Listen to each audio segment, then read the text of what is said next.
శక్తి శక్తి అనేది అమ్మవారు శక్తి 8 పీఠాలుగా విభజించారు. అందులో ప్రయాగరాజ్లో ఒక శక్తి పీఠం ఉంది. జూనియర్ ఎన్టీఆర్ శక్తి మూవీ వల్ల శక్తి ఏంటో తెలుసు. శక్తి పీఠాల ఐడియా వచ్చింది. చూసాను మనసుతో నిన్నే, ఏ కన్ను చూడని ముఖమే, ఓ రాయి నువ్వని తలచి నీవెవ్వరని నిన్నే అడిగాది నీవా ఇచ్చట కలవే అయినా కలవే, ప్రతి చోట వెతికి నిన్ను నాలో కలిసా,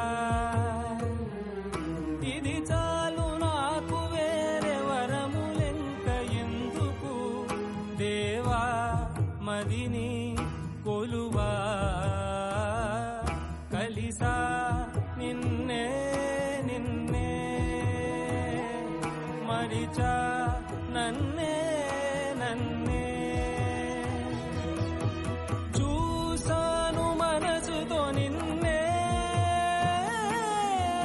ఏ కన్ను చూడని ముఖమే, ఓ రాయి నువ్వని తలచి నీవెవ్వరని నిన్నే అడిగాది నీవా.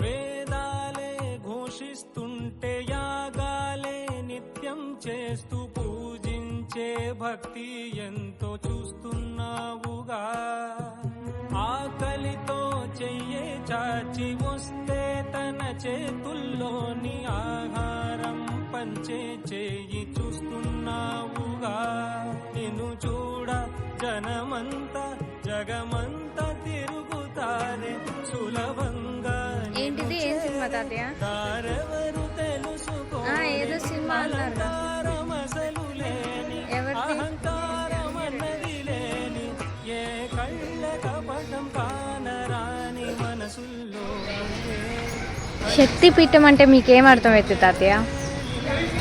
శక్తి శక్తి అనేది అమ్మవారు అమ్మవారి శక్తి 8 పీఠాలుగా విభజించారు. అందులో ప్రయాగరాజ్లో ఒక శక్తి పీఠం ఉంది. ఏం పేరమ్మా? అలోపీదేవి.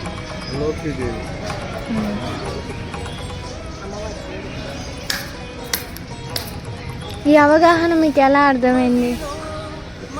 శక్తి మూవీ వల్లనా? శక్తి మీద జూనియర్ ఎన్టీఆర్దా? జూనియర్ ఎన్టీఆర్ శక్తి మూవీ వల్ల శక్తి ఏంటో తెలుసు. శక్తి పీఠాల ఐడియా వచ్చింది. నీవే కన్నుల్లోని ఒక జత నాకివ్వలేవా, నాకున్నది ఇక నీ శరణాగతియే.